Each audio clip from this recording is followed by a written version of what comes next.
So we will start today's section. Uh, so so I'll give a brief introduction of myself. I'm Akhil. I'm currently in my fourth year of my PhD. I'm doing my PhD under Professor Dhanya in IIT Delhi, and I have completed my BTech from NIT Calicut in the year 2018. After that, I completed my post-graduation with my MTech from IIT Guwahati. Had worked under the supervision of Professor Srija Pekar, and now currently I'm enrolled for PhD in IIT Delhi from the year 2022. And my research area is groundwater modeling. So in the week four, so basically what we discussed in the week four lectures were regarding two things, that is evaporation and evapotranspiration. So we had already seen the atmospheric part. Atmospheric parameters were all introduced to you. All the parameters which we need to be familiar to model these hydrological processes were made clear in the first 3 weeks of lecture. And in the previous week, we had seen the how what is precipitation and how we can measure precipitation and different methods involved in that, and with different instruments used, how we can represent these precipitation data, and also how we can do some analysis to see whether the precipitation that we are recording are consistent or not. So such things we saw in the previous week's lecture. And in this particular week lecture, and we'll be basically focusing on uh, uh, the uh, the evapotranspiration part. That is a evaporation and transpiration part. So we all have already seen in our very first lecture, we had seen what all the different parameters that are involved, different hydrological processes that are involved in a what we say in just a minute. Uh,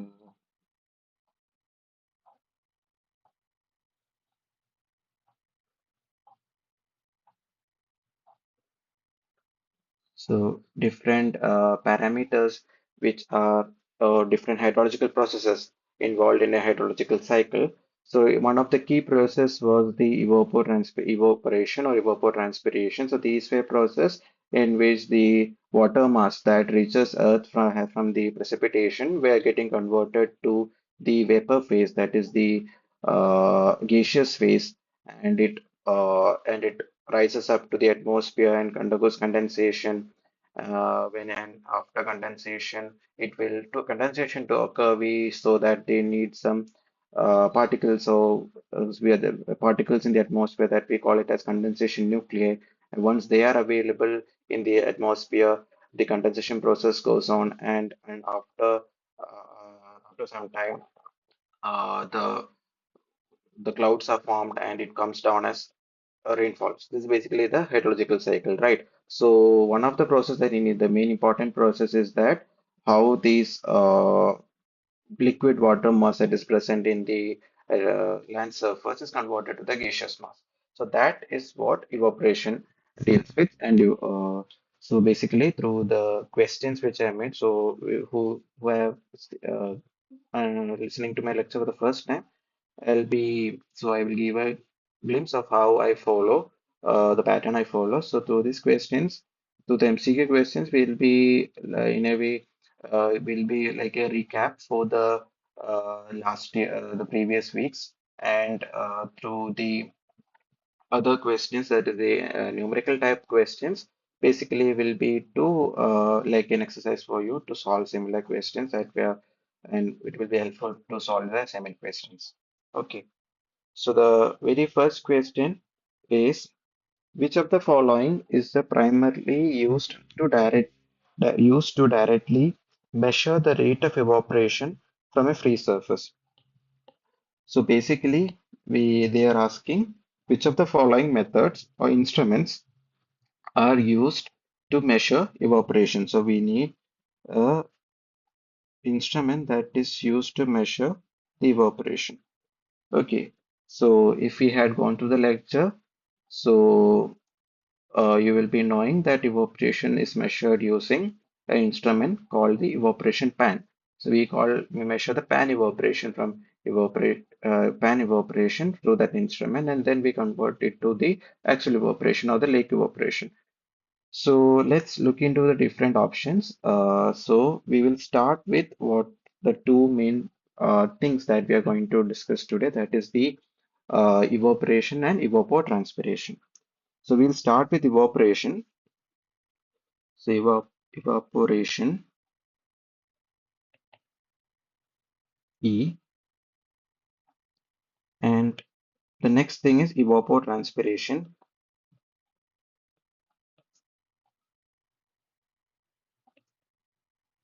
Usually we denote it by ET. Okay. So evaporation, you can note it down. It is the process or a hydrological process. It's a part of the hydrological cycle in which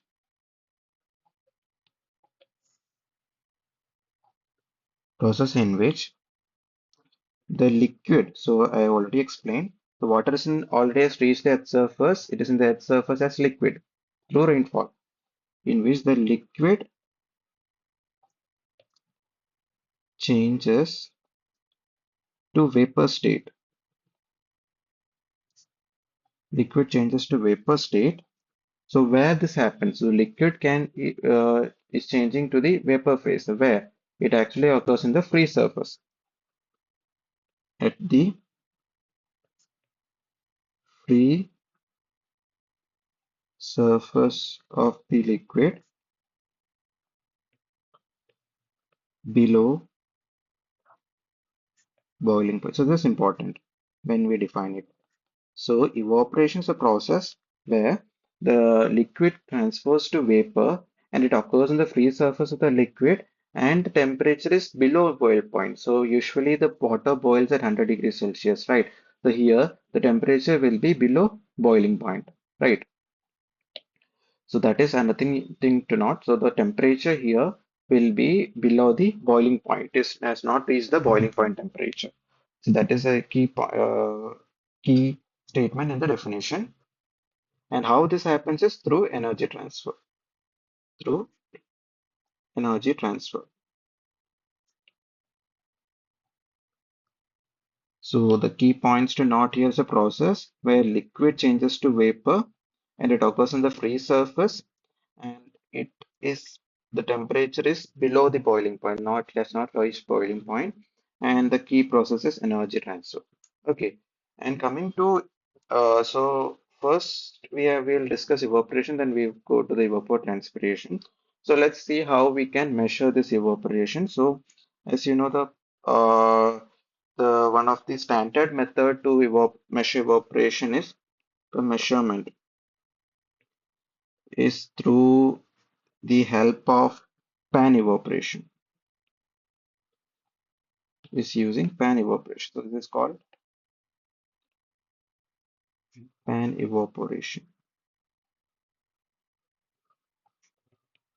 So what basically happens in pan evaporation is that in our evaporation pan, so there are standard pans. They are basically called there are standard pans. Standard in the sense their dimensions are fixed. So there will be a standard, and standard uh, based on the standards, there will be the dimensions of the pans will be fixed. They are standard plan, and this is based. So if you see the lecture note is an IS code, so it is based on this particular standard, 1970. And what it happens is in that pan, we will put water. We will fill the pan with water, and we will be keeping it in the steady area where we want to measure the evaporation, and we will measure the water loss that is happening. So it will be a tight plan, water won't be leaking, and the only way the water can escape is by evaporation. And we will measuring the volume of water that is before the evaporation process and after. From that, through that, we will be getting the evaporation volume. And once we get the volume, we can divide it by the area of the pan. We will be getting the evaporation depth. So basically, we will be getting something called pan evaporation. So that we represent as EP. So we will be getting the volume and we will be dividing it by area. We will be getting the depth of evaporation in depth. So we get EP, that is evaporation measured in depth unit. So once EP is measured, we need to convert it into the actual evaporation, right? So that is the actual evaporation, we call it as lake evaporation. So the lake evaporation, to get the lake evaporation from the pan evaporation, so this we call evaporation measured in depth. We can call it pan evaporation measured in depth. So we will multiply by a constant that is called Cp, that is pan coefficient, into pan evaporation.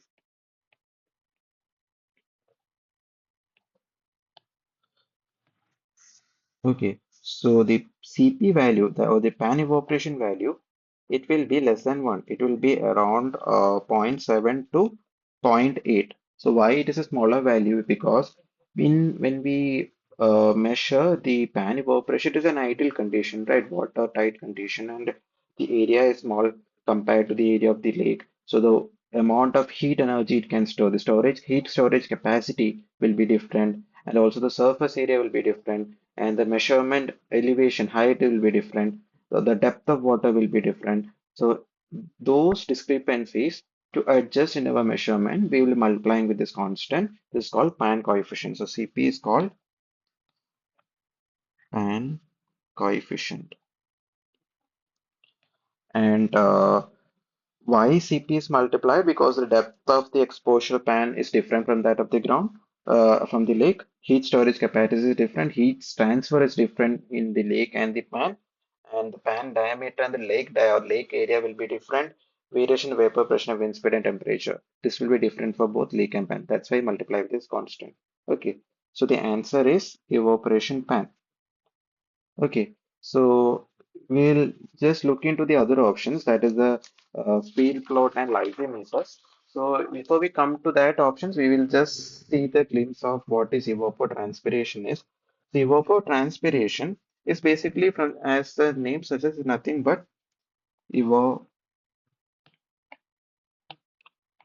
evaporation plus transpiration. Right. So it has two processes, evaporation process and transpiration process. The combined effect of this evaporation and transpiration process is called evapotranspiration. So why we need another term for this? So basically what happens is that if we take in vegetation, in a vegetation you have the trees, or the trees and the trees in the plants in there, and it will be having surrounding it will be grown in a soil, and that the soil will be wet, and evaporation will be happening from the soil. Evaporation will be happening from the water trapped in the canopy. There was the water trap that is trapped in the leaves, and also there is a process called transpiration. So it will be familiar to you. Transpiration is nothing but uh, when the green leaves of the plants may, through the process of photosynthesis, when they make food using carbon dioxide and the water, so during that they need water, so they take the water from the roots, it reaches the leaves, and then during that process energy will be released. That energy, heat energy will be released. So using that heat energy, the liquid will be, which is absorbed, will be transferred, will be converted into gaseous form, and it will be escaping the leaves through the stomatal opening, right? This is called transpiration. So all this process, the in a vegetation, the soil will evaporation will be occurring through the leaves, water stored in the leaves, or the interception losses in the leaves. The what there the water will be in there the water will be converting to evaporation will be taking place, and also from the leaves water will be escaping through the process of transpiration, right? So all these three processes together will happen in a vegetation. So that's why we combine this into a single terminology called evapotranspiration. That's why evaporation is different. Evaporation is something that happens along in a what, like take an example of a water body. Take a water body that is like an ocean or a lake. There we can call it as a we use the term single evaporation. But in such cases, in a vegetation, we use the evapotranspiration. Okay, so this is basically nothing but the process of evaporation. So there are two processes. That is process of evaporation. I denote evaporation by E from now onwards, and evapotranspiration by ET. So the process of evaporation from land surface. So the land surface or the vegetation land surface, we have the evaporation taking place plus transpiration from the plants.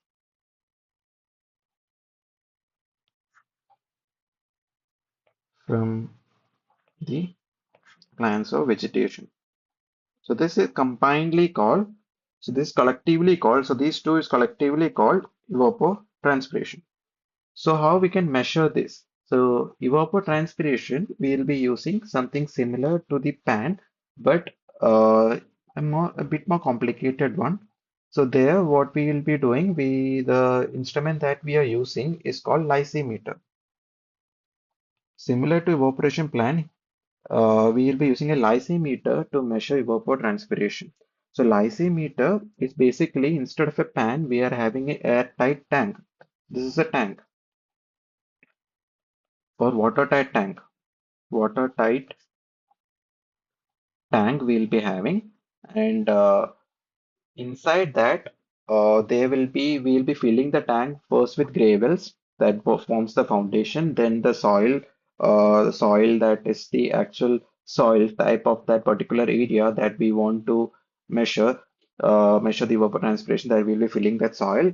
Over that, then we'll be growing the similar plants. So within the tank, all this will be there. Gravel layer will be there at the bottom, gravel bottom, plus the sand layer depending on the sand of the actual study area and the crops or plants will be growing. And plants will be also the similar plants and it should be similar plants and the plant should if it is a similar plant then also it should be in the similar stage of growth stage two same plants and it should be in the same growth phase because same plant itself if we consider a different growth phase they will be having different demand for demand for water so the evapotranspiration happening there will be different the plants should be of same type plus same growth phase. And about on this tank, we have a number of sensors. One sensor is to measure the microclimate monitoring sensors to measure all these climatic parameters. And there will be soil suction sensors and also the volumetric water content that is to measure the how much water is being absorbed by the soil and how many water is retained in these root zone. This can be measured using the volumetric water content sensor. And finally, we can measure a bit, and at the bottom of the tank, we will be having a drain where the excess water will be draining. And this drain, the water can that is drained, that is weighed, and the quantity of water that it is drained is also uh, so it's also calculated or estimated. And if we have all this quantity, we can directly estimate this by applying water balance to this particular lysimeter condition, right? So lysimeter is nothing but an instrument that is a watertight tank that is used to measure evapotranspiration. And one more thing that is comes in our option that is field plot. So field plot, I will just explain. It is nothing but it is something we'll take special plots. It is like a plot of land. It's a special field plot. It's so we'll be considering special plots and we'll be applying water balance and apply water balance. So this is just similar to the questions that we solved in the first week lecture, right? where we applied water balance equations to different catchment level, leak level, reservoir level. So similar to that, we will be considering special plots where we need to measure we'll be planting those plants which we want of our interest, and the soil type, everything will keep it same. And we will apply basically the water balance, that is ET will be nothing but ET is equal to precipitation, the inflow to the catchment, minus the runoff, minus the change in storage. So this is basically based on our continuity equation, that is inflow minus outflow is equal to change in storage.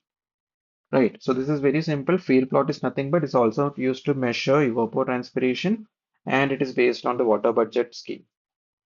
So from the options, we can eliminate the others. So field plot and lysimeter are used for evapotranspiration. Evaporation pans are used for measure evaporation. And photometer is not of our interest. Photometer is something that is used to measure the intensity or the luminance of the electromagnetic radiations, like the basically in the visible spectrum, like the radiation from the sun. The luminance we will check using this photometers, right? That is not of our interest. We can neglect that. So we'll come to the second question.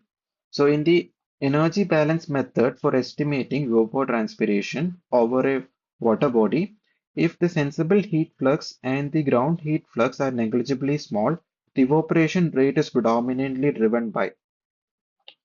So the in the first question, basically what we saw was basically depend is the experimental method to measure evapotranspiration, right? So in the second method, basically what will be uh, the second question, basically they are asking about another technique that is called the energy balance method. So in the energy balance method, so we are estimating evapotranspiration of a water body. There's a sensible heat flux and the ground heat flux are neglected. The evaporation rate is predominantly driven by. So, before we attempt this question, I will just give a theory of this particular energy budget method or an energy balance method. So, to measure evaporation evaporation measurement analytically, we have two methods. The first one is the energy balance method,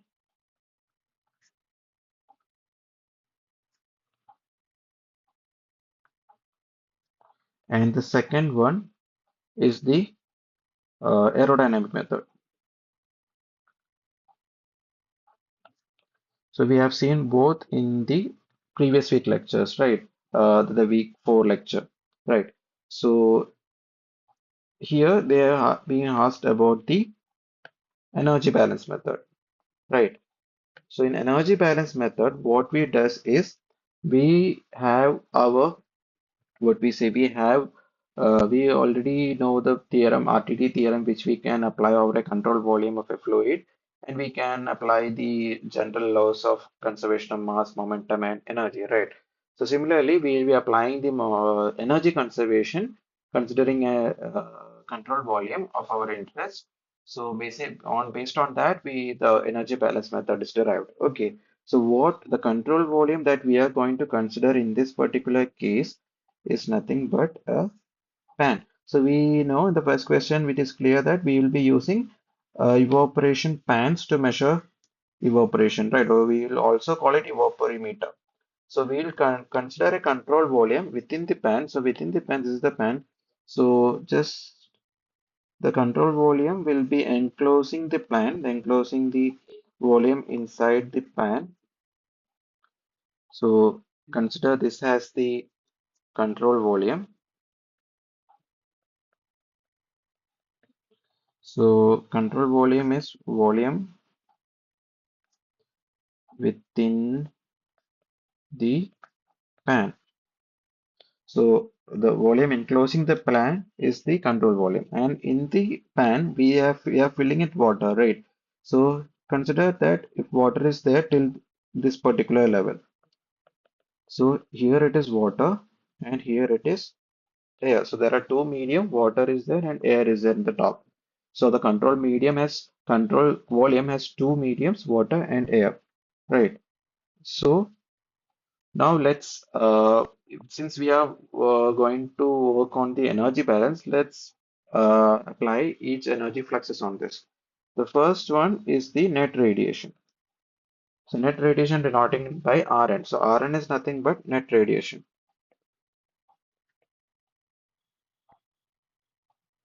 So this is nothing but from the solar radiation will be falling on the land surface, right? On the water body surface, right? The solar radiation which falls on the land for the land surface, there will be net radiation. That is, some of the amount will be striking the atmosphere, clouds, and it will be going back to the atmosphere through the cloud covers and all. Some the net radiation will be reaching the surface and falling on the surface of the pan, right? So that we are calling it as net radiation or net solar radiation. And after hitting the plant, some of will be moving back to the atmosphere. That we are calling it as sensible heat, HS. Okay, sensible heat or HS. Which is called sensible heat. And some of the heat that reaches the fan will be lost to the ground. So below we have the ground surface, right? This is the ground surface. So that will be lost to the ground. So that we are marking it as G, right? So basically what we need to measure is evaporation rate. So evaporation rate will be equal to minus dH by dt. So if this is the height, this shows the height h. So the change in height, so there will be a reduction in height, right? So the water will be less. That's why the negative sign. So evaporation E is given by minus dH by dt. This is something that we need to measure using the energy balance method. So when we apply the continuity equation, what we'll be getting is that the incident radiation Rn minus the sensible heat minus, so these are the radiations that are moving away from the system, and Rn is a radiation that is coming to the system, right? So that will be equal to a particular term that we are relating it to this particular balance, that is whatever the heat is falling minus whatever the heat is going away, the something that is left out is we are relating it to the latent heat. So latent heat is something that is the amount of heat energy required to uh, change the phase of a liquid, or change the phase of water from liquid to gaseous phase, with the temperature remaining constant. That is called latent heat. So here basically the phase change is happening without a changing where the temperature remaining constant, right? So we are relating the surplus heat or the whatever the heat that is remaining that is given to the system to the latent heat. So that through with the help of that we are writing this as LV dot M dot V. LV into M dot V. So M dot V is nothing but we have already seen the previous lecture, that is the mass flow rate of vapor. Mass flow rate of vapor. Right. So the mass flow rate of vapor, we can write it as density of water into area into evaporation rate. So the mass flow rate will be, so evaporation rate E is given by dH by dt. So that flow rate, if we multiply with density and area, will be getting the mass flow rate, right? So this, and in this, if we take first area of the pan as 1 meter square, for a standardization, if we take the area as 1 meter square, if we want to report it per meter square, then m dot v will be rho w into a, right? Rho w into e, right?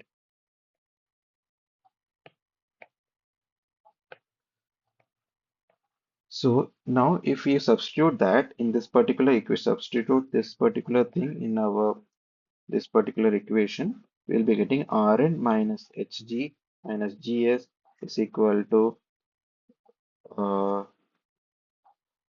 rho w e into Lv, right? So this is the equation that we're getting, and from this we can find evaporation is as 1 by Lv rho w into Rn minus Hs minus G. right? So this is basically the how we calculate evaporation, estimate evaporation using water budget method or energy budget method or energy balance method. So we have applied our RTT on a control volume and we had applied it for the energy balance method. So now let's come to the question. So in this question, they have said when we are estimating and sensible heat and ground heat, both they are asked to neglect, right? So we can neglect these two. So E is equal to, if we neglect HS and RN, then we will be getting, it will be equal to RN by LV rho W, right? So this is the answer. So the LV is a constant. It depends on the temperature. And rho W is density of water is a constant. So it only depends on Rn, right? So the answer is in a water balance method, the evaporation depends upon the net radiation. Does not depend on atmospheric pressure, wind velocity profile, or specific humidity gradient. The water budget equation is a water energy budget method, energy balance method. This is the equation that we are getting, and this is the answer. It is proportional to Rn. It depends only on Rn, provided the H sensible heat and ground heat we are neglecting. So we can move on to the third question. The aerodynamic method. So I already told you there are two methods. One is the energy balance method that we already seen. Next is the aerodynamic method. In the aerodynamic method, the evaluation of evapotranspiration by coupling mathematical equations. So they're saying we have to couple mathematical equations for two transport mechanisms in the air overlying the water body. So basically, which two equations we are coupling, transport equations or transport mechanism we are coupling in aerodynamic method to estimate E, they are asking. So we have already seen the water energy budget method, right? Energy balance method. So there we are considering an RTT or control volume, RTT is applied over control volume, energy balance method was applied. So similarly, in aerodynamic method, we can see the theory once. We'll quickly go to the theory and then we'll come to the options. So the second method, that is aerodynamic method. So here so basically our ultimate goal is to measure E or estimate E. So first question we measured it using pan evaporation. Second method we measured E using what energy balance method. Third we will be measuring using aerodynamic method. So ultimate aim is to measure E. So it considers two things into factor. That is the first thing it considers is supply of heat energy, supply of heat energy.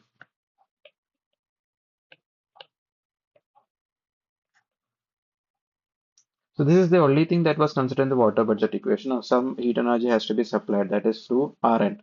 So we saw Rn was the net radiation coming and then the evaporation was happening. In addition to this, in aerodynamic method, what we consider is ability to transport vapor away from the surface.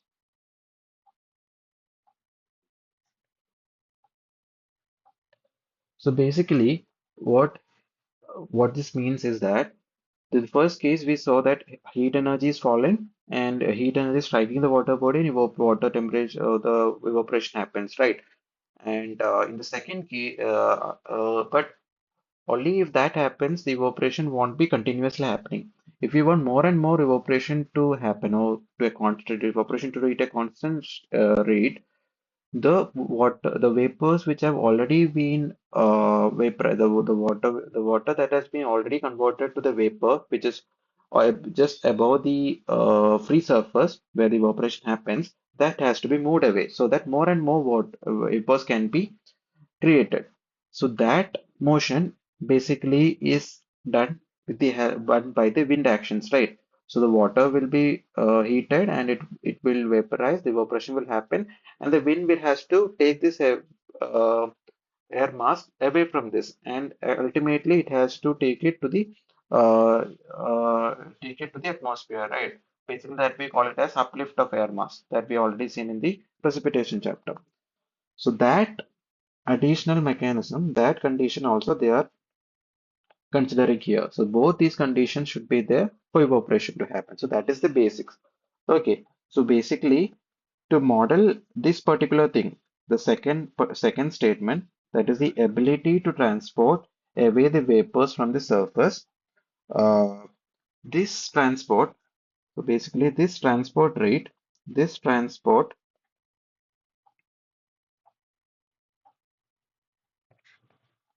that is ability to transport the moisture away from surface, is governed by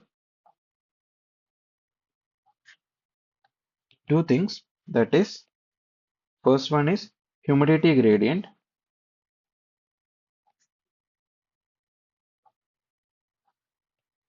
and the second one is wind speed. So in the second case, we are focusing on the ability to transport the water vapor that is vaporized away from the surface. So this transport depends upon two things, that is the humidity gradient and also the wind speed. The humidity gradient is sense, so already know what is humidity. Humidity is nothing but amount of moisture that is present in the atmosphere, right? Or in a air mass. So if in the free surface, the air mass close to the free surface is almost saturated. If no more water vapor can be accommodated, then this won't happen, right? If it is already saturated, evaporation won't be happening. So there should be a gradient between the free surface and the air above that. There should be a gradient or a humidity deficit that is that need to be satisfied by the process of evaporation. Otherwise, it won't be happening. So that is one thing. The second thing is the wind speed. Higher the wind speed, more the air will be moved away from the surface. So these are the two important things, right? So these two things has to be modeled. So these two things uh, these are the two parameters that guide the this particular transport mechanism, and this can be modeled by coupling two equations. So in the first case, we have used only one equation, that is the energy conservation, right? So the equations coupling we have can model this by coupling the equations of mass transport, that is first equation, and the momentum transport. So if you have gone through the lectures, you would have already seen how these equations are coupled and we are getting the final expression for E, right? So basically we are coupling mass transport and momentum transport. Why we are coupling these two is that is two because we already know that transport rate is governed by the humidity gradient and wind speed, right? So you by coupling these two, we are getting a relation which is connecting these two with evaporation rate. Right. This is why we are modeling and we are coupling the equations here is mass transport and momentum transport. If this question was for energy balance method, our answer will be the equation will be the our energy balance equation, right? So basically, finally, what the expression that we'll be getting for ES, this we'll be using in the numericals that will be coming is nothing but a constant in that is B into ES by EA. So from this term itself, it is clear. ES by EA is the nothing but the humidity gradients. That is the how much more vapor can be added to reach ES. That is the deficit, the humidity deficit, humidity gradient. This much gradient or this much difference should be there. More the difference, higher will be the rate, right? And then we have a constant term called B. So B from the whatever the theory that we know, transport process will depend upon the wind speed also, right? So V should be a function of wind speed. So wind speed I'm denoting it as U, right? So if we have seen the lectures, so just a minute.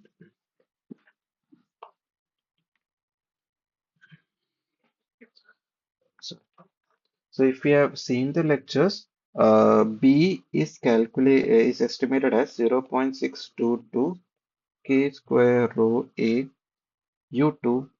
So U is wind speed, right? P rho W ln Z2 by Z1. Don't worry about this equation. We will be solving using this in the coming numerical type questions. Then it will be familiar to you. So this is the expression for B. So this is a simplified expression. Actually, this is there's a complicated equation. It is called the when we derive, we will be getting a complicated equation that is called uh, Thorndike-Holzmann equation. So it's a very famous equation.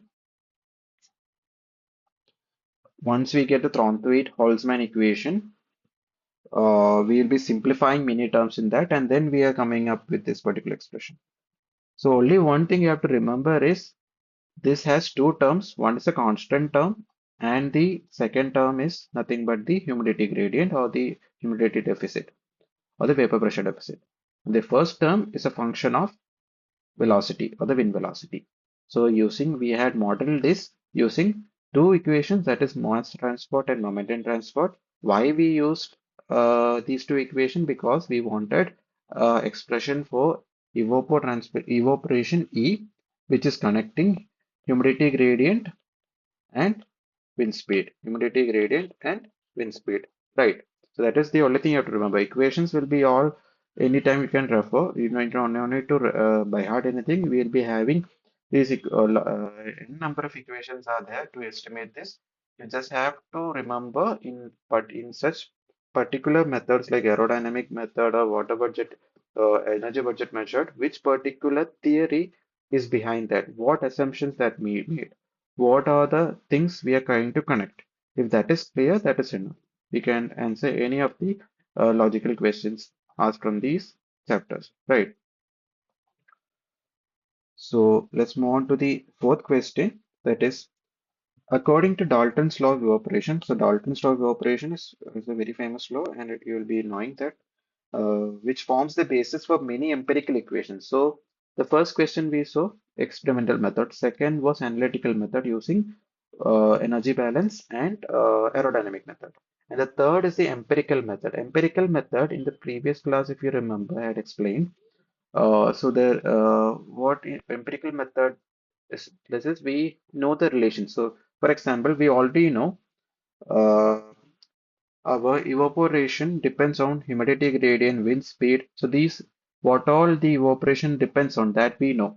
And what we do, if we measure evaporation and also we measure the wind speed, we measure the humidity gradient, these quantities we keep on measuring at different locations. And then we try to plot this and come up with a relation connecting these. So we won't be analytically making any derivation and all. It is all totally data driven. So we will be collecting lot of data and we will be using those data. We have the output evaporation and the inputs with us.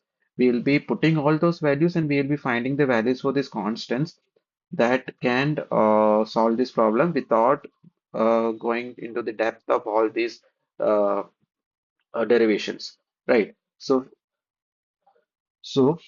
the empirical equations all are derived based on this particular law that is called the Dalton's law of evaporation, and it forms the base. And they are asking what basis they are formed.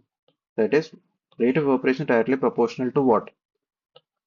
So to make any empirical equation, you need some proportionality or relations that we will be knowing, right? So if you see Dalton's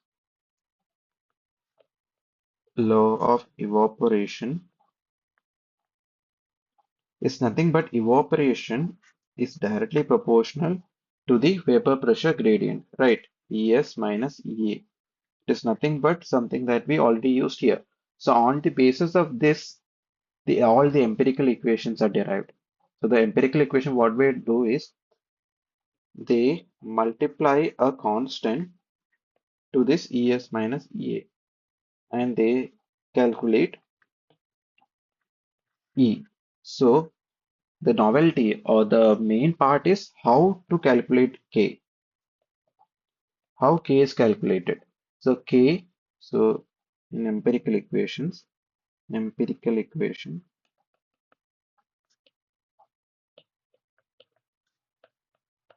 So basically we measure E value. So we have thousands of E value.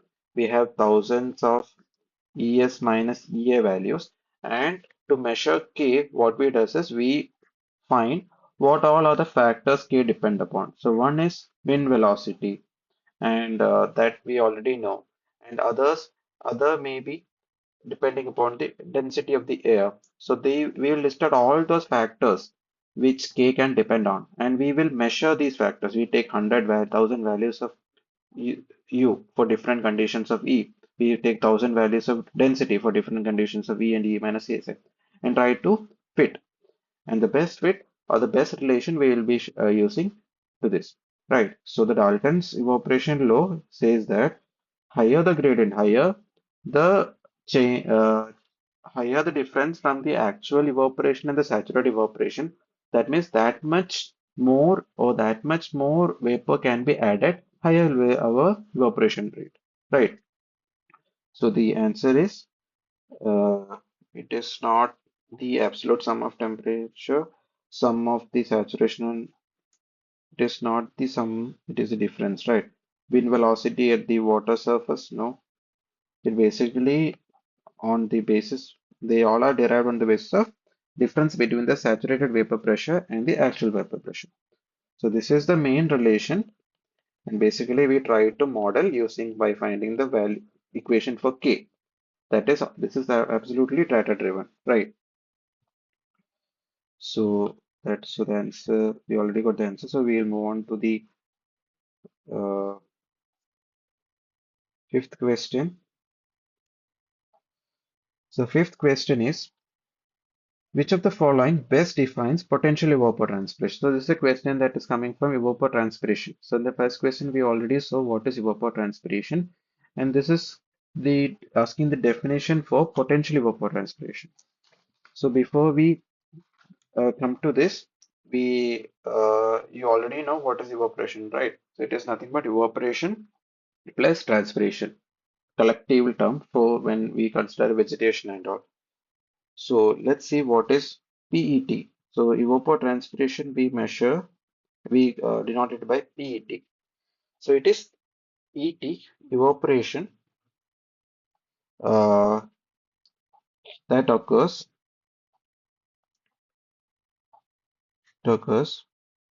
from a vegetated surface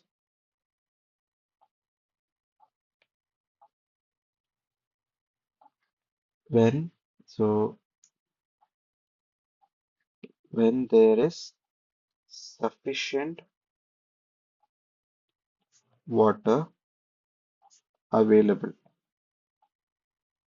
So you take two conditions. One in which in a vegetation, due to some dry periods, the water content that is present in the soil is less. The plants want more water based on that radiation they are getting. They need more water for survival. But the amount of water the roots can provide through the soil is very less. So then that particular evapotranspiration that is going to happen will be less, right? It won't be the maximum potential of that. So the maximum potential of that is called potential evapotranspiration. That is, if there is irrespective of the dry or period, that is, so this is an ideal term. This is not a realistic, this is the ideal term to see the potential of that particular area. We are saying if we supply the sufficient water is available, we keep on supplying sufficient water, how much is the maximum evapotranspiration can happen? So that is called potential evapotranspiration. So from the options you can see evaporation that occurs so from a vegetation where there is sufficient water available to meet the vegetation requirement.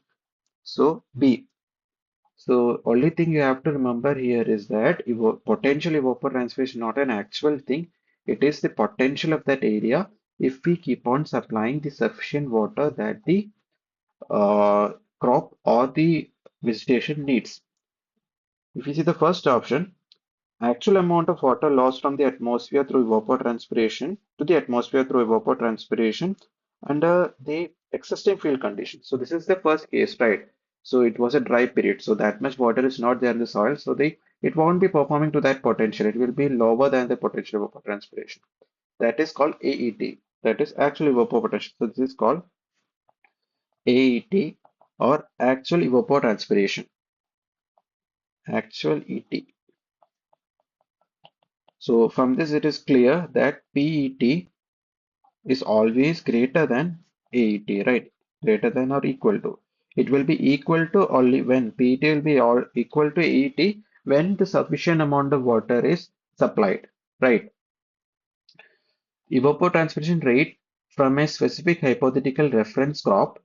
The third option is evapotranspiration rate from a specific hypothetical reference crop like actively growing grass with a fixed physiological and aerodynamic characteristics that is not short of water. So the third option is nothing but reference ET. Is nothing but it is called reference ET, and we represent it using ET naught. So this is like a reference value because we are keeping ideal conditions. So we are growing a hypothetical reference crop. A reference crop is grown and it is active. Usually, what it is 8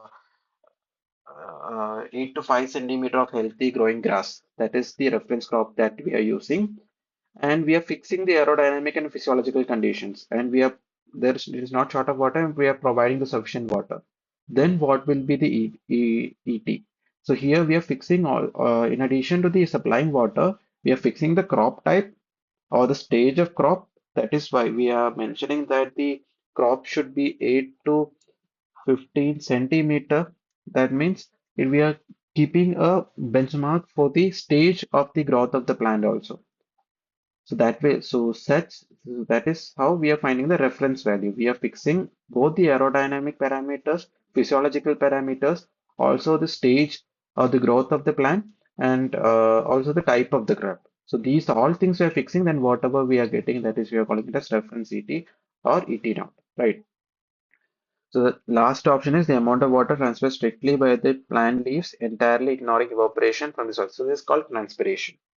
So the last option is called transpiration. It is not evaporation. Okay, so these are wrong. So we can move on to the next question.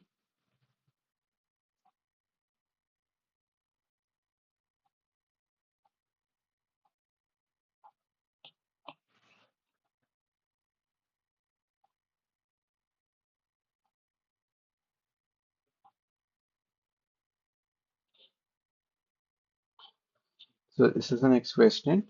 In Priestley-Taylor method for estimating evaporation over a large water body, Priestley-Taylor method is is basically a combined method. It is called, it is built upon the it is built upon the combined method for measuring evaporation. So we already saw what is Priestley-Taylor method and evaporation. We already saw the aerodynamic method and also water budgeting method or the energy budget method. Now there's a combination of both. We measure both through aerodynamic method and water budget method, energy budget method, and then we combine both of them together. So that particular that particular measure way of measuring is called combined method of evaporation estimation. So that is combined method.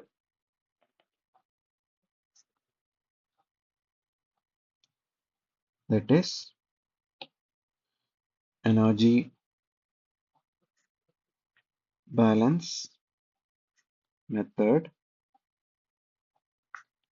plus aerodynamic method.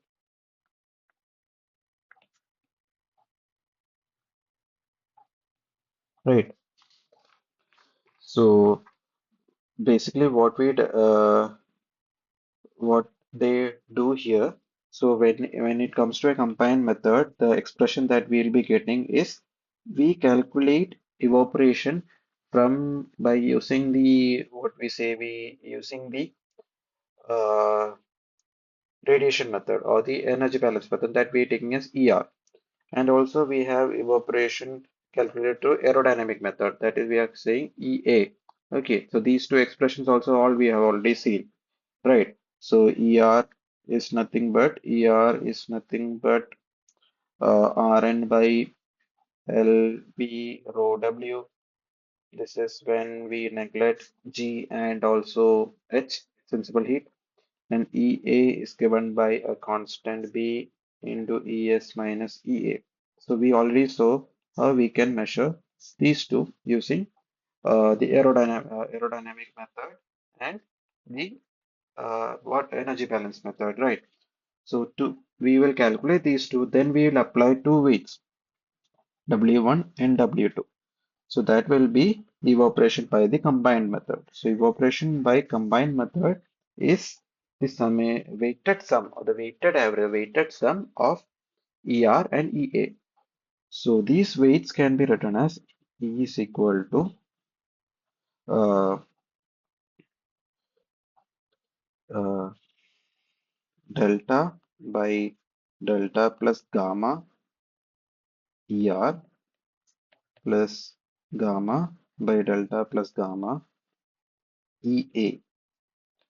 So this we had derived in the previous week's lecture. I must derive this using for the combined method, right? So in this, there are two terms, delta. Delta is already familiar to you, right? So when we were discussing about the saturated vapor pressure, we saw a particular curve where saturated vapor pressure versus temperature. So there was a curve of saturated vapor pressure versus temperature. It was something like this. And it was also modeled and it had an expression, right? So the slope of this particular curve, the slope of this particular curve, so the slope of this curve is called delta. So that will be equal to dES by dt, right? So it has an equation that we'll be using while solving the problem. ES divided by 237.3 plus t all square. So this is the equation for delta. Similarly, so delta is nothing but slope of ES versus T curve. And the second thing is gamma. So gamma is nothing but it is called the psychrometric constant. And for gamma also we have derived an equation, and gamma is, is equal to Cp, that is specific heat, into at a constant pressure into KLP divided by 0.622 LVKW. So this is the equation for gamma. So we have the equation for delta and gamma. We can directly substitute and get the weights. And by combining the weights, we'll be getting the evaporation by combined method. Right. So in this question, what they're asked about Priestley-Taylor. So now let's come to the Priestley-Taylor. So Priestley-Taylor, what he did is, so these two scientists, they had these equations, but these equations had these, we had to calculate all these terms, right? Delta and gamma, everything had to be calculated. So so all these have to be calculated. So in this, we had to calculate both ER and EA. So they tried to, so what they did a lot of experiments at different locations, at different lakes or different locations they chose, and they did a lot of experiments, and they calculated the each of the term. They calculated, so I can write it as term one, that is based on radiation, and plus term 2, that is based on aerodynamic method, right? So they calculated in this way. So they calculated term 1 and term 2 for thousands of data, and they saw that term 2 was around 30% of term 1.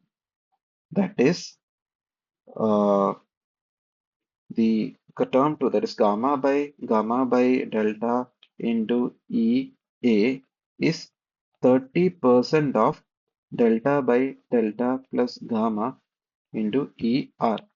Right. So this is the relation that we got from whatever relation that they got from this particular uh, to these experiments. Then what they did, they substituted this and they got a simplified expression which needs the calculation of only one of the method, that is through radiation only. The aerodynamic method we are neglecting there. So that is, there will be 1.3 times delta by delta plus gamma into ER. So in the question here, they had asked what is the value of this alpha? Alpha is nothing but 1.3, right? So in the question, if you see, Priestley-Taylor method for evaporation estimation, the combined evaporation rate is given by alpha into delta by delta plus alpha. So this delta alpha value is nothing but is equal to 1.3. Okay, so the answer is 1.3. So this is how he got the 1.3 value.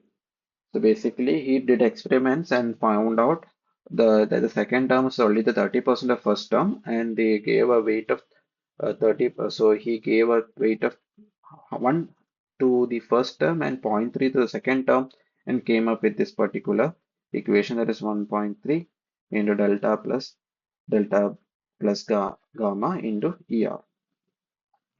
Okay, so we can now move on to the numerical questions.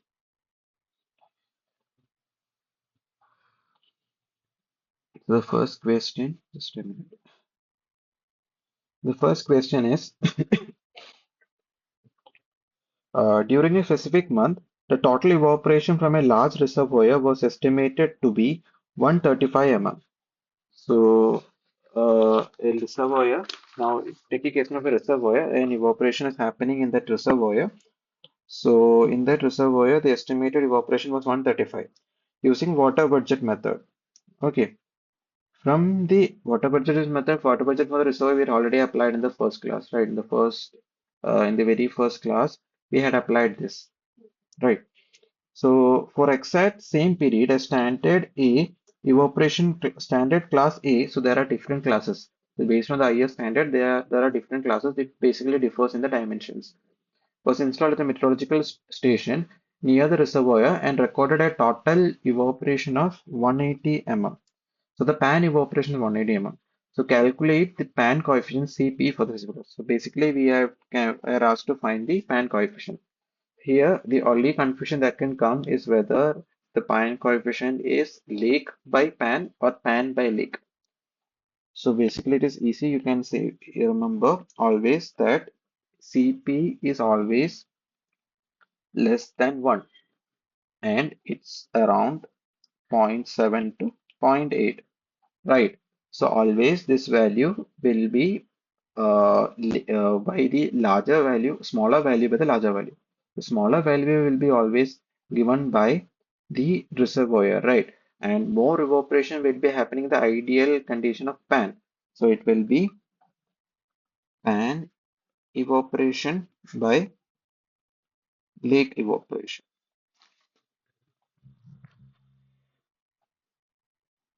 No, actually the opposite. Sorry. So it is lake evaporation by pan evaporation. So lake evaporation will be Cp into pan evaporation, like also we can remember. So it will be 135 divided by 180. That will be around 0.75, right?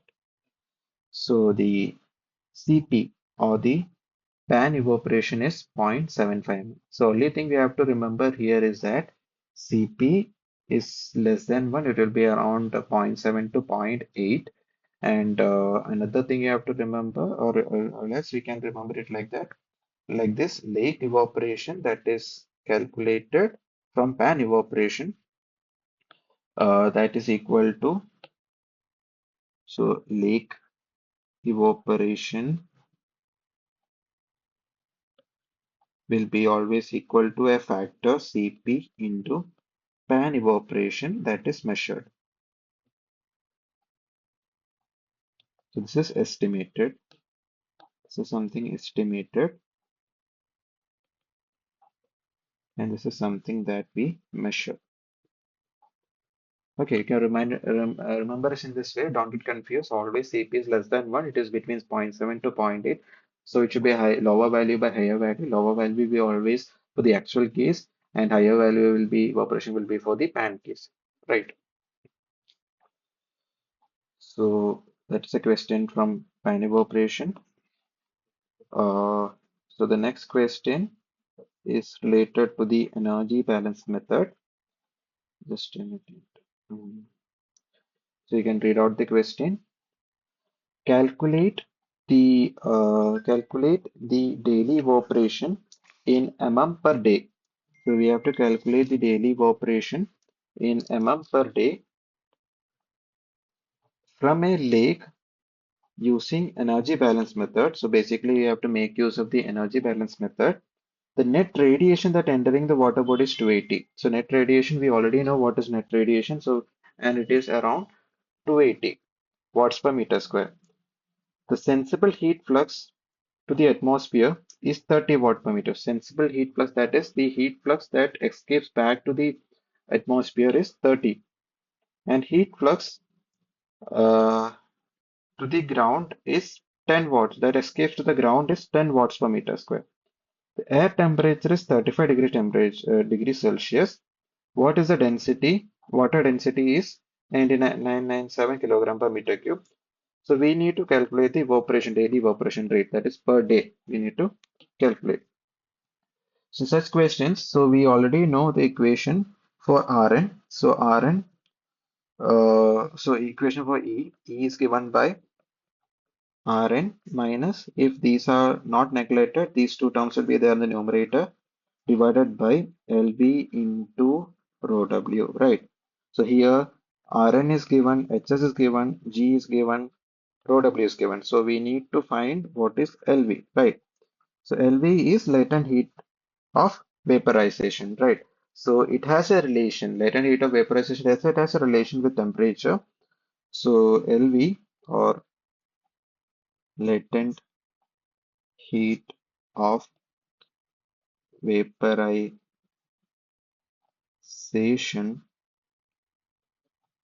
Lv is equal to 2.501 into 10 power 6 minus 2370 T. So this is a relation connecting, this is the relation connecting Lv and temperature. And here the temperature is empirical relation. So T should be, you have to very be careful with the units, should be in degrees Celsius. So it's already given in degrees Celsius, right? So we not need not be a problem. So Lv, it is equal to 2.501 into 10 power 6 minus 2370, and the air temperature given is 35. So if you solve this, this will come around 2418050 joules per kg. So this is the latent heat value that we are getting. And once we have this, this is also known to us now, right? So now we can directly substitute. So in the numerator term, that we can call it as available energy. So this much energy is available, net energy is available. So available energy is nothing but Rn minus Hs minus G, that is equal to 280 is Rn, right? Minus Hs is heat flux of 30, and all in watts per meter square. ground is 10. So that will be around 240 watts per meter square. Watt square meter square is same as joule second per, no, it is watts per meter square. We can write it as joule per second meter square. Okay. So now we can substitute in that equation. E will be, so E is nothing but Rn minus Hs minus G all divided by LV rho W, and that will be equal to 240 divided by 2418050 into 997 is the density of water given. So that will be coming around 9.9552 into 10 power minus 8 meter per second. So this is the evaporation rate in meter per second. So we have asked to report in mm per day. To convert that, so E in mm per day can be written as 9.9552 into 10 power minus 6. So if you want to convert it to mm, so we have to multiply it by 1000, right? We are making the unit smaller, so quantity will be larger. Similarly, per second was this value, for per day will be more. 1 second this much happens means in 1 day more value have to have. So we have to multiply. That is 86400. 86400 is nothing but 60 into 60 into 24. Number of seconds in a day. So this will be reduced to approximately 8.60 mm per day. So we had been asked to report our answer in two decimal places. That's why the answer is 8 point. So the answer is 8.60 mm per day.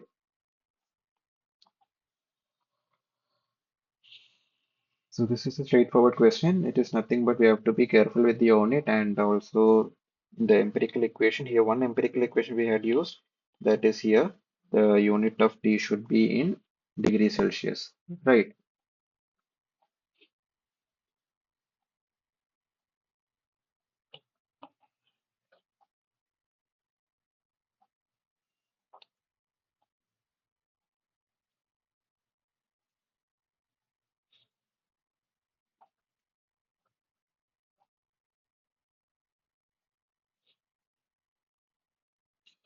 So let's go on to the next question.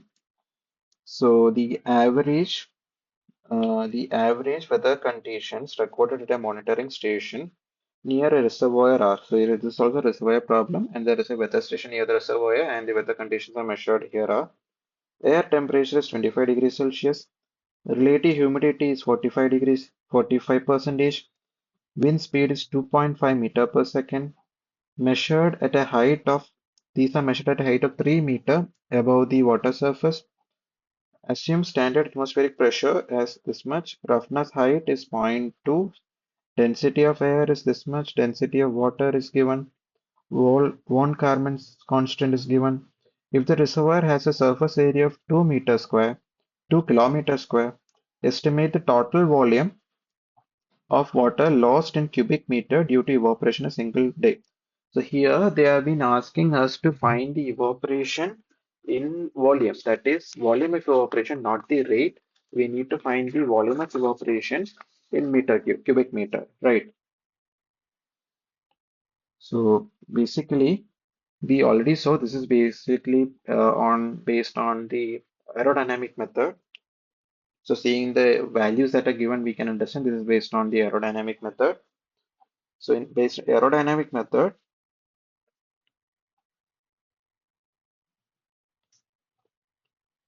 in aerodynamic method, uh, EA is given by, this equation is familiar to you now, P into ES minus EA. So vapor pressure deficit multiplied by a constant B that will give you the uh, evaporation rate, right? So B will be 0.622 uh, K square rho A into U2 divided by P rho W ln Z by Z naught the whole square. So this is the expression for B. So this expression, if you refer any standard test hoga, any IS code to measure or any material to measure evaporation, we will be getting these values from these equations from this book, and we can directly substitute. The only thing that you have to remember is it is the evaporation is directly proportional to a vapor pressure deficit, and the constant is a function of velocity of wind velocity, right? That is the basic principle for the aerodynamic method. Right. So if we have these equations known to you, we can directly find. So first thing, if you see this equation, ES and EA has to be calculated, right? So we need ES and EA. So first we can calculate ES and EA. ES we can calculate because we know the temperature. If we know the temperature, we can directly find ES because we know there is a relation between ES and temperature, that particular curve that we were talking about in the previous question or previous and next to the next previous to previous question, right? So that relation is ES is 611 exponential of, we have used this many times in the previous class, 17.27 into T. So this multiplied by T divided by 237.3 plus T. And here T should be, so this is important thing, T should be in degree Celsius, right? So we will substitute T, it is given as 25. So we can substitute 25 here, 611 exponential of 17.27 into 25 divided by 237.3 plus 25, right? So this will be coming around approximately 3168.6 Pascal, right? And so we got ES. So one of the term is we already got ES we got. Now we have to find EA. This is simple. We have a relation RH. RH is nothing but the residual or the relative humidity. Relative humidity is nothing but the ratio of actual humidity by saturated humidity or saturated vapor pressure. So this into ES, we will be getting this. So that will be around 0.45 or 45 percentage was ES into 3168.6. That will be around approximately 1425.87 Pascal. So we can find the deficit, vapor pressure deficit now, right? ES minus EA. ES minus EA is nothing but 318, 3168, 3168.6 minus 140,425.87. That is equal to 1742.73 Pascal. This is the vapor pressure deficit. So that we already found. Now the next challenge is to find B. So B is straightforward. We have given the equation, we just have to substitute all the values. Right. We can write the expression for B, 0.622 K square, that is ion Kármán constant, rho A, density of air, U2, velocity at the location 2, that is at elevation that is given, that elevation is 3 meter, and that is P into rho W, density of water, ln Z2 by Z1 the whole square. So 0.622 when Kalman constant is zero point 0.4, that is zero point 0.4 square. Density of air is 1.18 into velocity is 2.5 meter per second divided by pressure is atmospheric pressure, that is 1.300. That is pressure is given in kilopascal, so we converted it into Pascal. Into density of water is given as 998 and into ln of Z2 is 3 meter and Z1 is the roughness height we can take, right? Roughness height is nothing but it is given as roughness height is assume a standard height of zero point 0.2 centimeters, 0.02 centimeters. So I have to convert it into meter. So that will be 0.0002 meter, right? That is ln square. So if you solve this, this will be coming around, so this will be coming around 3.141 into 10 power minus 11 meter per second Pascal. So this is the value of B. So we can substitute that to get E. E will be 3.141 into 10 power minus 11 into 1742.73. That will be approximately 5.474 into 10 power minus 8 meter per second. So basically here also we got in rate in meter per second, right? But the answer should be in volume. So we have to multiply by time and the volume and also volumetric water loss due to evaporation a single day. In one day I have to find. So we just have to multiply it by one number of seconds in a day. So that will be equal to E is equal to 5.474 E in meter cube will be equal to into 10 power minus 8 into 2 kilometer square. That is into 10 power 6 meter square. That is the area into 86400 is the number of seconds in a day. So that we'll be getting it as 9459 meter cube. So basically, our 9459 meter cube of water is lost from that reservoir in a day, right? So answer is 9459 meter cube. So you can imagine the reservoir is around 2 kilometer of area, 2 kilometer by 2 kilometer. So from that much volume, large reservoir, this much volume is lost due to evaporation, right? Okay, so let's move on to the next question. Just a minute.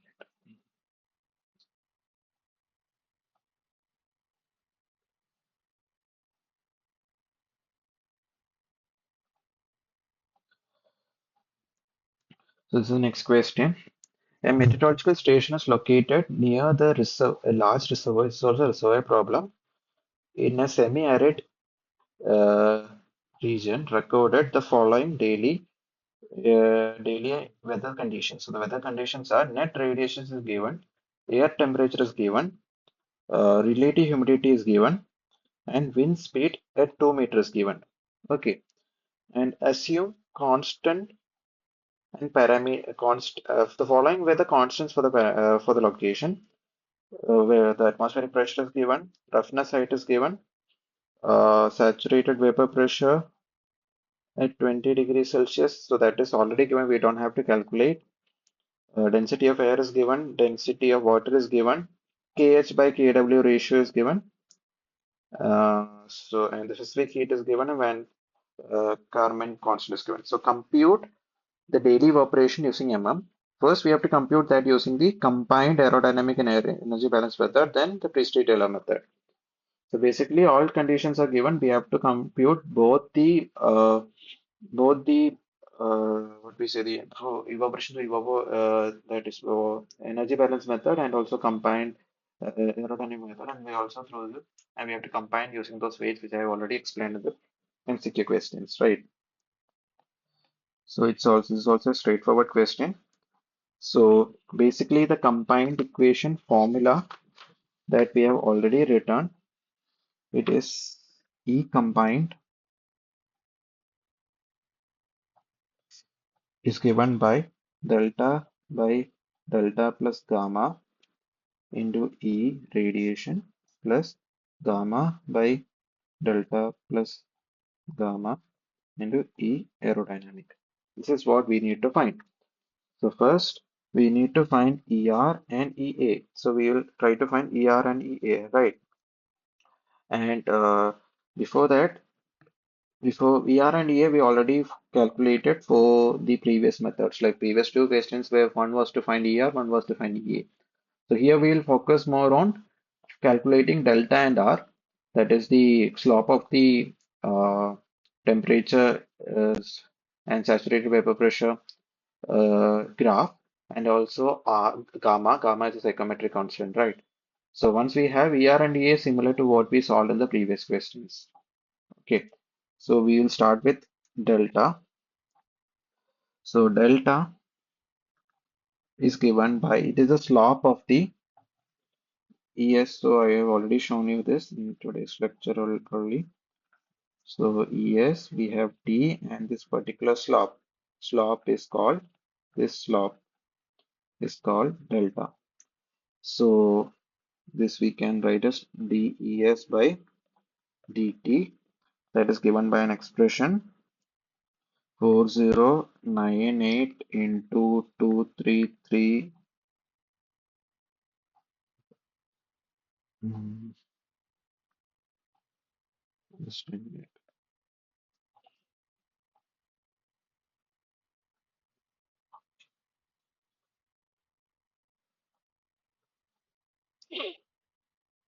Uh, this into ES, sorry, into ES divided by 273.3 plus T the whole square. So this was the equation, right? And in this equation, the thing you have to note is this should be in degrees Celsius and this should be in vapor pressure, essentially should be in Pascal, right? So the vapor pressure ES is already given to us in the question. ES is given as 2339 Pascal. Right, so we can substitute that here. So delta will be equal to 4098 into 2339 divided by 27 237, not 273. So we have to be careful with this. It is 237.3 plus 20 the all square, that will be coming around 144.78 Pascal per degree Celsius. So this is the delta unit for value for delta. So we already got delta. So delta is fine. We have to find gamma, right? So gamma is given by Cp, that is given, P, that is given, Kh by Kw value is 1, that is also given, and 0.622 is the constant into Lv. So Lv is not given. So this Lv we can find Lv, if temperature is given, we can find Lv directly, right?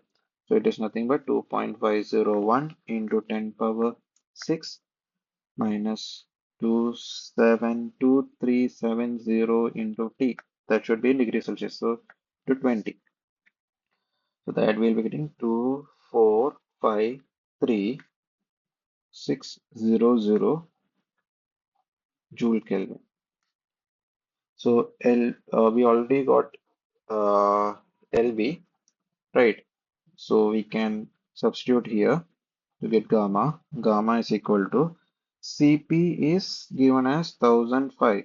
Right, CP is given in the question as 1005. Yes, 1005 into pressure is 1000 kilopascal, so into 1000 Pascal, and this ratio is 1. And the denominator we have 0.622 is fine. LV we just calculated 453,600.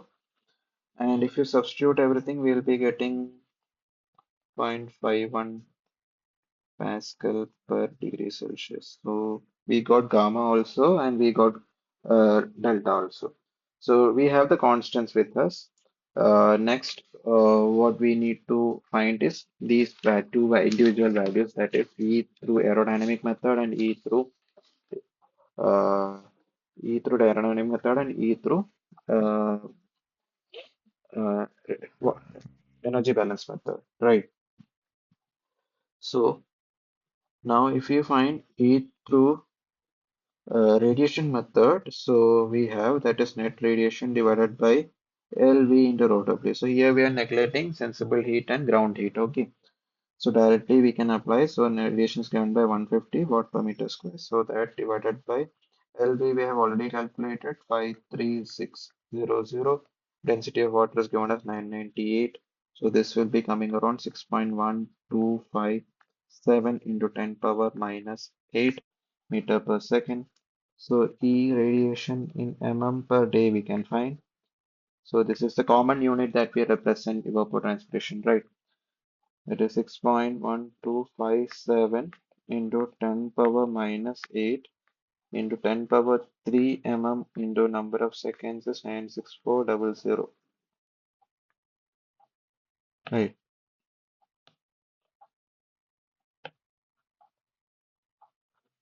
So that will be coming around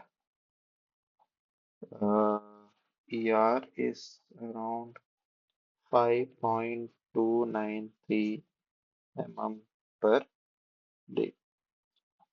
So we got ER. So only thing is that is left is EA. Right. So EA can be calculated, A dynamic can be calculated B into ES minus EA. So ES minus EA we can find. ES we already know. EA we don't know, right? So ES is equal to 2339 Pascal, that is already given. EA will be nothing but RH into ES, right? RH was 40%. 4 into 2339, that will be coming around 935.6 Pascal. So B, so here EA we already got. So here from this we can find ES minus EA. So ES minus EA will be 2339 minus 935.6. That will be coming around 1403.4 Pascal. Right. So this is the vapor pressure gradient or the vapor pressure deficit. Okay, so next we need to find B. So B we can directly substitute. The formula is 0.622. We just used this in the previous question. Van constant square UZ divided by uh, P rho W ln Z by Z naught. This ratio. So it should be clear. Remember that ln by ln is not z ln is by z naught. This ln square we are taking, not the within the term inside ln. So the square is outside, so that you should be remember. You should remember. You don't have to make that mistake.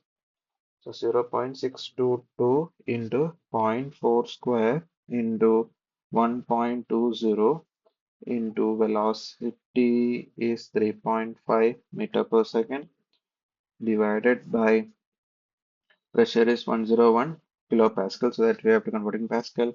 Density is 998 into ln.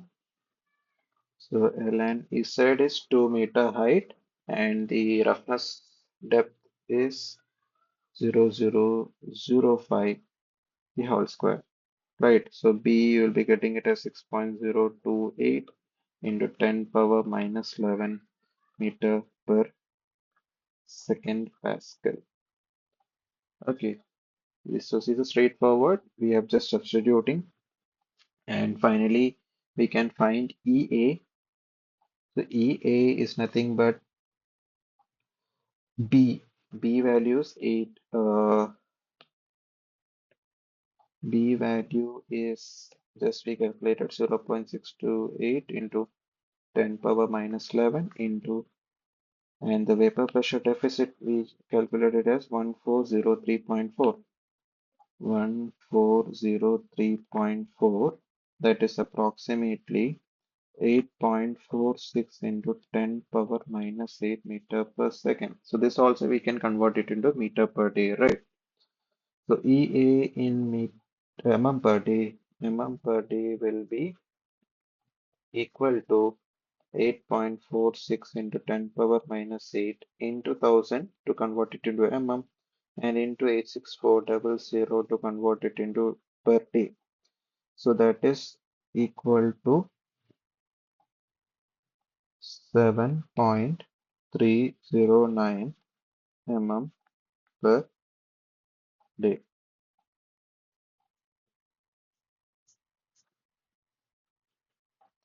So we got all the three values. We got ER as 5.293 mm per day, that is using energy balance method, and EA as 7.309 mm per day. So now E combined will be equal to delta by delta plus gamma ER plus gamma by delta plus gamma EA, right? So we can substitute those values. So delta plus gamma value will come around 211.29, right? And delta is 144.78 into ER is 5.293 plus denominator is staying 211.29, and gamma value we got it as 66.51 into EA is 7.309. So from combined method, we will be getting our evapotranspiration as 5.928 mm per day. Okay, so these are the three values: ER, EA, and E combined. So these three values we are getting. That is the first part of the question. And the second part is they are asked to find the same using Priestley-Taylor method. The Priestley-Taylor method also we already discussed in the numerical MCQ question, where how they did some experiments and they said that the second term, that is the term of the aerodynamic evapotranspiration, is only 30% of the first term, and they used only the first term and multiplied it by a factor 1.3, right? So by Priestley-Taylor method, that is evaporation by Priestley-Taylor (PT) method, is given as delta by delta plus gamma. 1.3 is the factor into ER. We don't have to take the any. We don't have to measure it for the aerodynamic part, right? So if we apply that 1.3 into this, ratio will be delta is 144.78, and denominator we already found out here 29. So we have these values here. That into ER is 5.293. So if we solve this, it will come around 4.715 mm per day. Okay, so basically this is the three values. By aerodynamic method we have calculated, and similarly using aerodynamic method we have calculated using the combined energy balance method, also by the combined method, and finally by the pre-Taylor method. Okay, so this is the whole gist of the whatever is taken in the week four, right? The all the equations, all the most of the equations and most of the theory has been covered in this particular question. Okay, so we have couple more questions. Uh, so the second last question is for today is something related to evaporation, empirical equation of using evaporation, right? So we were seeing analytical method as of now, aerodynamic and energy balance, right? And a combined also, and and pre-treated also we saw. To estimate the daily evaporation rate EL in mm per day for a deep lake using Mayer's empirical formula. So we are using Mayer's empirical formula, and the following data were measured by a nearby meteorological station. So coefficient for large deep lake Km, that is given as 0.36. Saturated vapor pressure is directly given at as 18.5 of mercury. So these equations, empirical equation, you have to be careful with the units. So this particular equation, the vapor pressures has to be submitted by in of unit, of mercury, right? Height of mercury, right? So you have to be careful with that. Then EA is 11.2 of mercury actual, and the wind speed at 2 meter above the ground is U2 is 12 kilometer per hour. So let's look into the formula once. So the formula, empirical formula is Mayer's formula, M-A-Y-E-R, Mayer's empirical formula.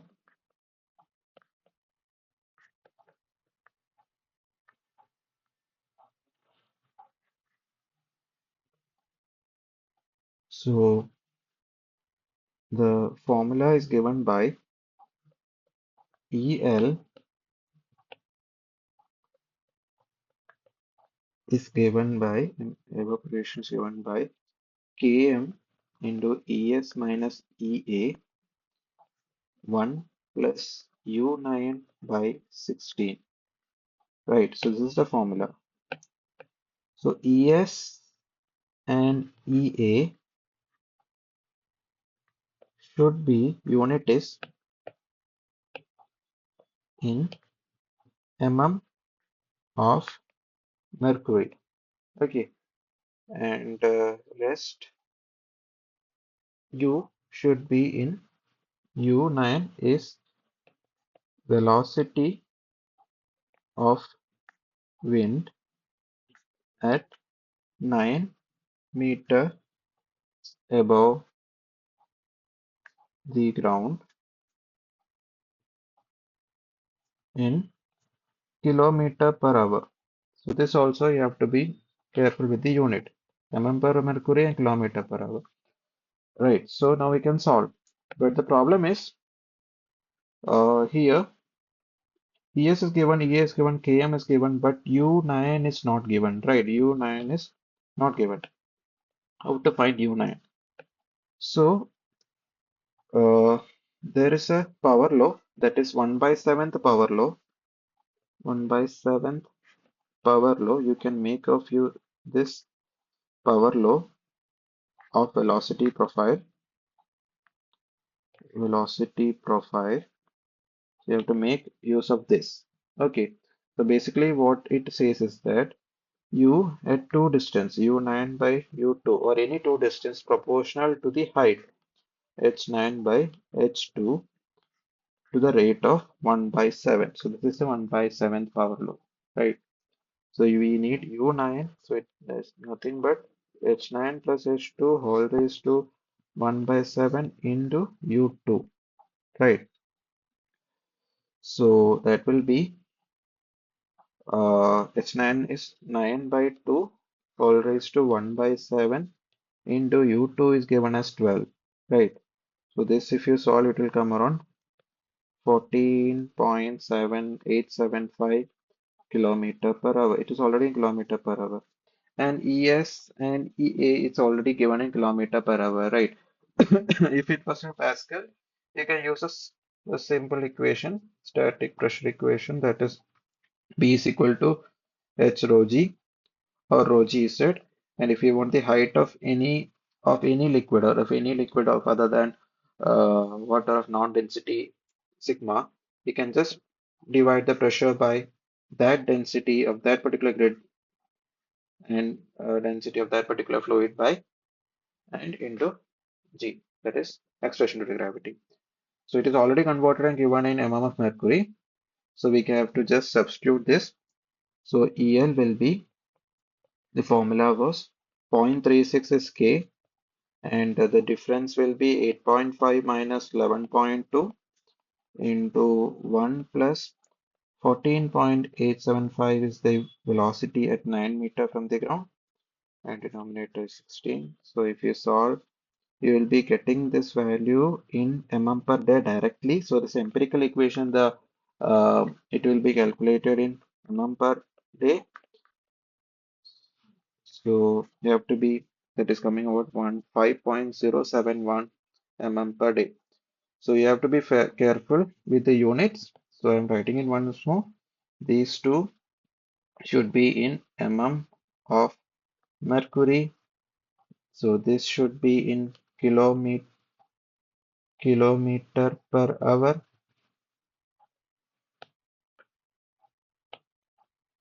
kilometer per hour, and this we will be getting in mm per day directly. And this is unitless. Unitless. Okay, so that is a glimpse about the Mayer's equation. So here also, if we can see the empirical equation, as I explained before, it is some constant into the vapor pressure deficit, and that constant will be always a function of the velocity, wind velocity. Okay, so we can move on to the final question.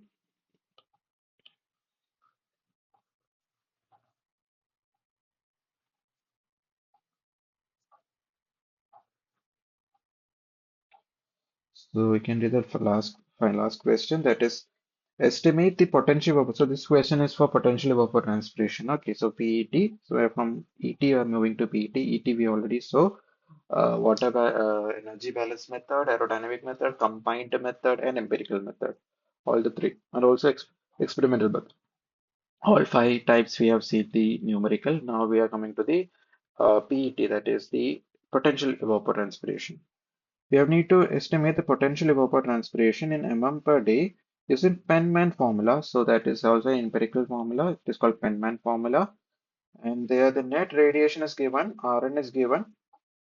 The location is directly given as 4.5 water per day, evaporable water per day. So that is already given in the unit that we require. Usually we used to find this. If you have seen the lectures, Rn is something that we calculate using a complicated equation. So here it is directly given and it is in mm of evaporable water per day. So you don't need to calculate the from the solar radiation. So from the solar radiations, basically we find the net radiation. So we need not calculate that, is directly given to you. Okay. The wind velocity is 2 meter. At 2 meter height, U2 is given kilometer per hour. Pressure, saturated vapor pressure is given in mm of mercury, that is 26.76, and actual vapor pressure EA is 14.26 mm per hour, the mm of mercury. The slope of saturation vapor pressure curve per degree Celsius, right? So it is a slope, it is delta value, right?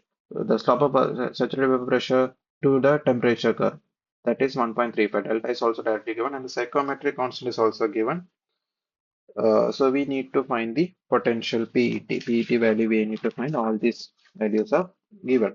So most of the values are already familiar to you because we have already used these while solving evaporation problems, right? So we can start this question. So PET. by Penman formula. So Penman formula you have to be familiar with.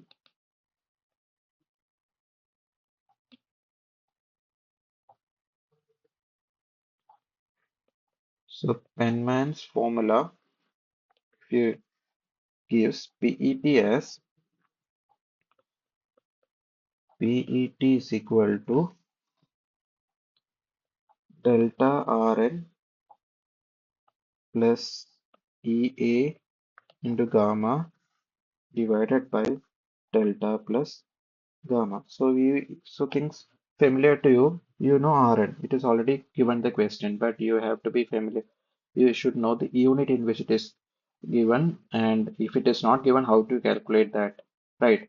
So that we can all you can refer the question that has been solved in the class if this is clear. Okay. Delta also, you know what it is, the slope of the ES versus T curve, temperature curve. So that is directly given this question, right? And that is given, it is, it comes out to be mm, 1.35. So that is also in mm of mercury per degree Celsius. All the pressures are in mm per mercury per degree Celsius. EA, we need to calculate. EA is not given. We need to calculate, that is evaporation by aerodynamic method. Gamma, uh, EA we have to measure, that is aerodynamic evaporation term, and also we know gamma, we know psychrometric constant, that is also given, right? So only thing you have to calculate is EA. So in this case, we can use Mayer's formula, right? We know we can use any formula, but we know Mayer's formula, which we just solved, right? Km into ES minus EA into 1 plus mu U9 by 16, something similar to that. So we can either use this formula, or EA can be calculated similar to that. A formula is there, that is 0.35 by 1 plus U2 by 160, right? So there is some modifications into ES minus EA. So this is the formula to find EA, right? So this is basically for PET part. So it's similar to the Mayer's formula, right? We have the ES minus EA part is there, 1 by U2. Earlier it was U9 there. It is U2 by 160, and 0.35 actually is nothing but it is the term used to convert the mm in mercury to Pascal. Okay, that conversion term this is. So 0.35 into 1 plus U2 is 80 into 160. U2 is 80 kilometer per day. So U is in kilometer per day. ES and EA both should be in mm of mercury. So that comes around 23.76 minus 14.26, and it is around 0.35 into 1.5. This will be 1.5 into 9.5, right?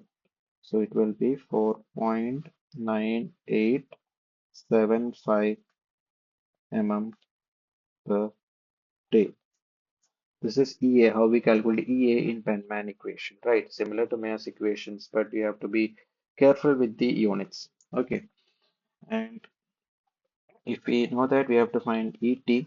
So delta, we know, Rn we know, EA we just calculated, gamma we calculated, delta plus gamma.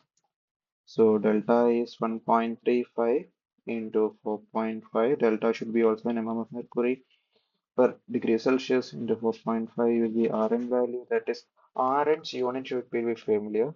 Unit should be, usually it was watt per meter square, right? The radiation. So here it should be in terms of of evaporable water per day. Of evaporable water per day. So this is the unit of Rn. Okay. So either it will be given in this particular unit or there is a formula to find this. Okay.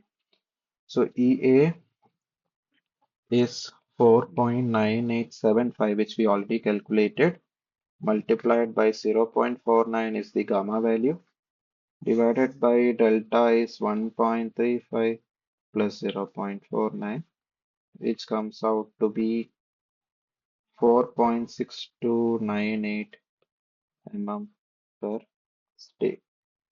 So this is the final PET value. So PET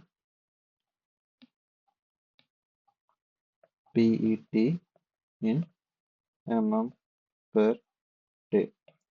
So you have to be careful. So this should be in, we'll be getting in mm per day. PET will be in mm per day. This should be in mm of mercury per degree Celsius. This will be in mm of evaporable water per day. EA should be in mm per day. Gamma should be in the same unit mm of mercury per degree Celsius. Right. So if you substitute everything in this unit, we will be getting in mm per day. Okay. So that's it. So we have to round it off to two places. So it will be coming around 4.63 mm per day is the evapotranspiration, potential evapotranspiration. So it is the potential actually will be less than this. It is the maximum evaporation if sufficient water is applied or supplied. The how much evaporation can take place, that is given by this particular value. Okay. And so if you have any doubts, so I'll be sharing the link for the YouTube in the YouTube link and also this particular lecture notes to you. So if you have any further doubts, you can contact me through my mail. So my mail ID is HILJNANADPPAN at gmail.com. My name is Akhil J. So, so we can meet with the week 5 lectures in the next week, next Monday, same time 6 to 8 p.m. So thank you. Thanks. Stop it.